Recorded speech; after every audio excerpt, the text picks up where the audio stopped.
Is लैबा Abbasi और आप देख रहे हैं देसी टीवी यूएसए पे मेरा शो जिसका नाम है cricket capsules bye लैबा Abbasi.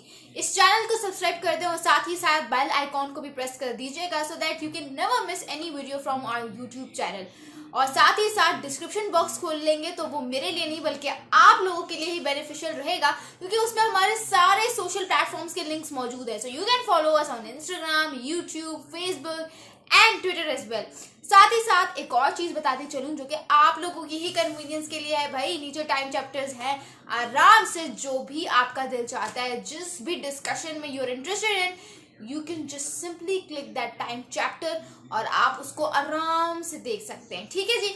So first of all covering actually that what is happening in the world of cricket. IPL आता है जहन में, फिर पाकिस्तान क्रिकेट आती है, बाकी भी क्रिकेट होती रहती है, लेकिन मैंने आप लोगों के लिए हर तरह की क्रिकेट कवर करनी होती है, चाहे वो जितनी भी फ्रेंचाइज क्रिकेट होती है, बांग्लादेश वर्सेस श्रीलंका है, जितनी भी टेस्ट सीरीज हो रही है through out the world, I cover it all for you. तो उसके बदले में मैं भी तो एक सब्सक्रिप्शन डिजर्व करती हूँ ना। Before it gets premium book yourself now. सबसे पहले तो बात करते हैं आईपीएल का। आज मैच हुआ जो किसका टाकरा हुआ भाई, हुआ टाकरा Chennai super kings versus Calcutta knight riders का, और बड़ा ही जिसे कहते हैं लो स्कोरिंग मैच था, बिल्कुल ही डेड रबड़ मैच था, बिल्कुल मजा नहीं आया देखने का। ठीक है, to be very very honest if I share my opinion with you, तो Calcutta knight riders batting first posted a target of 138 for the loss of 9 wickets। अब आप ये देखो कि इतना सा टारगेट उन्होंने सेट किसके सामने किया है, येलो टीम के सामने भाई, चेन्नई सुपर किंग्स के सामने। Chennai which is under the leadership of Rituraj Gaekwad but it is indirectly under the leadership of MS Dhoni. बिल्कुल सही सुना आपने।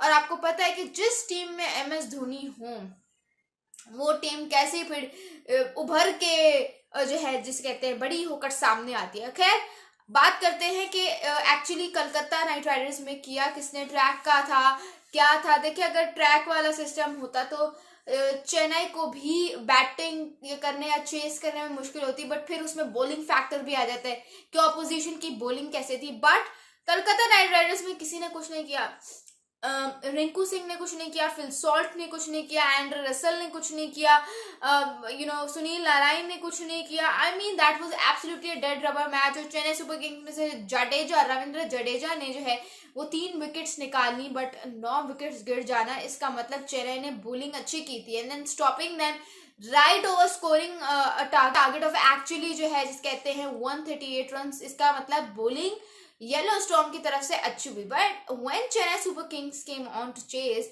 तो कहानी थोड़ी सी बदली हुई नजर आई। कहानी कैसे बदली हुई नजर आई भाई, 141 स्कोर कर डाला, 141 यानी कि टारगेट 138 का था, लेकिन उन्होंने 2-3 रन सदके में और स्कोर कर दिए।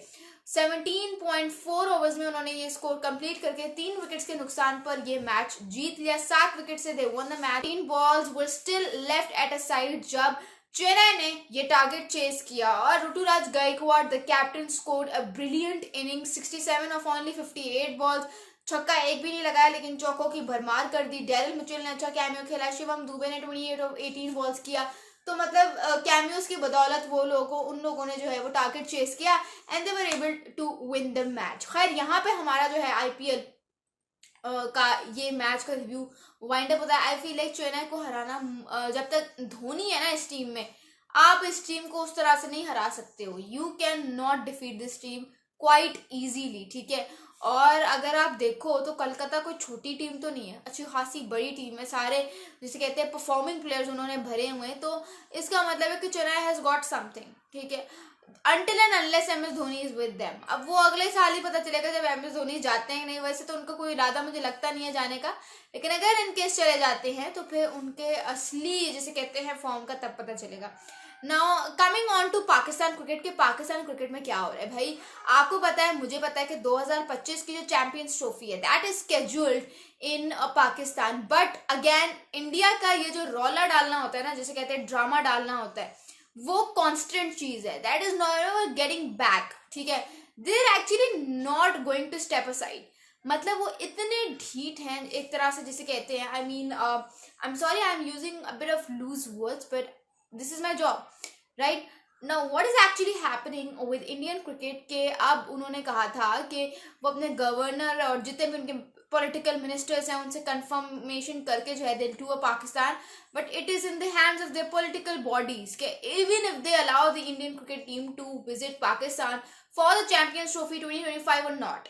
और जो आपको भी पता है मुझे भी पता है कि रिसेंटली खबर आई है और वो ये है कि उनकी पॉलिटिकल बॉडीज जो है उन्होंने मना कर दिया है कि बेशक चैंपियंस ट्रॉफी 2025 पाकिस्तान में करवानी है करवाओ, but India is not touring Pakistan for this main event. अब जाहिर सी बात है, जो आपको भी पता है ये अंदर की बात है, अंदर की बात एक तरह से मैं नहीं कहूंगी बिकॉज ये सबको पता है, फैक्ट है एक। बीसीसी आईसीसी जो है वो बीसीसीआई के अंडर काम करती है, वो बेशक इनडायरेक्टली जो है वो छुप के काम करती है, जाहिर सी बात है पैसा बोलता है। अब बीसीसीआई के पास जितना पैसा है आईसीसी आराम से इन कंट्रोल जो है वो आ सकती है। अब बीसीसीआई ने आईसीसी को समझा देना है, आईसीसी कहेगा कि भाई चैंपियंस ट्रॉफी उठा के जो है वो किसी और मुल्क में शिफ्ट कर दो, कोई ना कोई बहाना निकाल देंगे and then eventually end up shifting the tournament, this beautiful tournament जिसके लिए मैंने ऑलरेडी प्लानिंग करके रखी थी कि मैं जो है सारे मैचेस देखूंगी जितने भी लाहौर में होंगे। बट अनफॉर्चुनेटली मुझे चैंपियंस ट्रॉफी 2025 पाकिस्तान में होते हुए तो नजर नहीं आ रही। ठीक है, उठा देंगे या फिर हाइब्रिड मॉडल के साथ जाएंगे विच इज समथिंग यार मुझे नहीं चाहिए।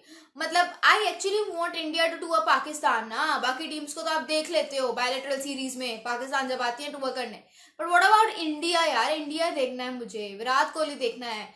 प्लेयर्स की कोई गलती नहीं होती यार इसमें, प्लेयर्स तो बल्कि खुद तारीफ करते हैं हमारी मेजबानी के, but it's all in the hands you know their political structure and I don't know क्या उनकी राइवलरी है, but this is how it is and I actually wanted India to tour Pakistan, but चलो कोई नहीं, देखते हैं कि इवेंचुअली क्या होता है। Even if Pakistan cricket board steps up on this issue और नॉट, बट अभी तक की जो खबरें हैं वो यही है और चेयरमैन पीसीबी मोहसिन नकवी ने भी कह दिया है कि अभी it's too early to discuss कि चैंपियंस ट्रॉफी 2025 होगी कि नहीं होगी, अभी सिर्फ अपना सारा फोकस T20 वर्ल्ड कप पे रखो जो आपके 2 महीनों में आएगा।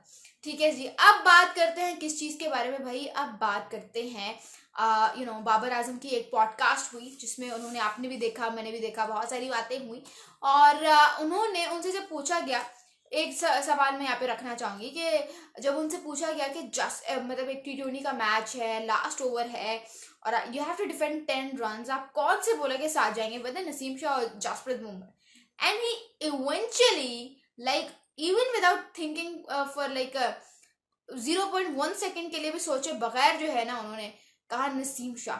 ये होता है ट्रस्ट प्लेयर्स पर और ये होती है प्लेयर्स के साथ बॉन्डिंग जो कि बाबर आजम की अपने प्लेयर्स के साथ बहुत अच्छी है। तो मुझे देख के बड़ा मजा आया कि यार जहाँ पे हमारे बाकी प्लेयर्स जो हैं वो एंटी जिसे कहते हैं नेशनल कमेंट्स पास कर रहे होते हैं अपनी क्रिकेट पे, वहाँ पे बाबर आजम जैसे लोग होना बहुत ज़्यादा ज़रूरी है जो इस सिचुएशन के बाद भी अपनी टीम को सपोर्ट करना नहीं भूलते हैं। उसके अलावा और भी बहुत सारी मजे मजे की पॉडकास्ट में उन्होंने बातें की, बड़ी एक हैप्पीली उन्होंने हर चीज़ को डिस्कस किया and it seemed as if he is now happy and उनके ऊपर से सारा प्रेशर जितना भी था वो हट गया despite the fact that he is taken back the captaincy sort of thing. तो लेकिन फिर भी जिस तरह से वो दिखाई दे रहे थे and he seem to be very happy, that was actually very very good. और आप लोग बताइए कि ईद की तैयारियां कैसी हैं आप लोगों की। वेल मैं तो रोज़ शॉपिंग पे जाती हूँ, ठीक है, I shop for myself, I shop for my family members, ठीक है, मतलब आप इतना ज़्यादा इंजॉय करते हो, रोज़े आपने रखे हुए होते हैं and then you are shopping all over the city, all over the street. तो एक बड़ी खूबसूरत सी फीलिंग होती है कि you know after a month of starvation, not starvation but you actually devote yourself for the love of Allah. तो वो जो चीज़ है उसके बाद फिर एकदम से खुशियों का आना, you know celebrating with your friends and family, gatherings करना, that actually feels very surreal और बहुत ज़बरदस्त सी फीलिंग होती है। लेकिन ईद की जो छुट्टियां होती हैं वो सिर्फ 3 दिन की होती है अनफॉर्चुनेटली, वो पूरे हफ्ते की या 2 हफ्ते की कर दे तो मज़ा ही आ जाए, सोने पे सुहागा हो जाए। But everything is going very beautiful, very fine, we should thank Allah, ठीक है, कि उसने हमें ये वक्त भी देखना नसीब किया और इसी के साथ साथ जो है वो हमें अपने पैलेस्टीनियन ब्रदर्स को भी याद रखना चाहिए, उनको भूलना नहीं चाहिए, उनको अपनी दुआओं में याद रखना चाहिए। यू नो प्रेयर्स का बहुत हाथ होता है, ठीक है, इमरान खान के लिए दुआ करो, ठीक है, मतलब मुझे तो यकीन नहीं आ रहा कि हम वही लोग हैं जिनके लिए इमरान खान इतना लड़े और इवेंचुअली हम उनको भूल गए हैं. सो आई फील है कि उनको अपनी दुआ में याद रखें और ये दुआ करें, क्योंकि सच्चाई जो है वो हमेशा सामने आती है, और जो इंसान अच्छा होता है, सच्चा होता है, खरा होता है, वो फिर हमेशा जो है वो सामने आता है. लेकिन अच्छी बात क्या है, एक्चुअली आई एम फीलिंग कि हमें हर शो में एक अच्छी बात करनी चाहिए. ठीक है, वो अच्छी बात कोई भी हो सकती है. वो अच्छी बात ये हो सकती है कि हमें हमेशा सच बोलना चाहिए, हमें दुआओं में हमेशा अपने इर्द गिर्द के लोगों को रखना चाहिए. It could be anything. ठीक है, आई फील लाइक कि आज की अच्छी बात यही है कि हम जो है, जो भी लोग हमें लगता है कि जुल्म का शिकार है, ठीक है, नाजायज़ जुल्म का शिकार है, ठीक है, चाहे जुल्म है चाहे नाजायज़ जुल्म है, उसको जो है वो हम अपनी दुआओं में याद रखें और अल्लाह से कहें कि उन्हें माफ़ करें, और उनको जो है ना, मतलब उनकी जो परेशानी है, उनके ऊपर जुल्म हो रहा है, उसमें कमी लेकर आए, उसको ख़त्म कर दे अपनी ताकत से. और इसी के साथ साथ हमारा आज का एपिसोड है that reaches its end. I hope you enjoy my episode. This is Laiba Abbasi signing off. Helping Hand USA is a community that is guided by gratitude. A community that sees blessings beyond just tables. It's Muslims for humanity. Let's make this Ramadan a testament to the gratitude we all share. Join us to provide orphan support, healthcare, education and training, shelter, and much more. Give your zakat today at hhrd.org/Ramadan.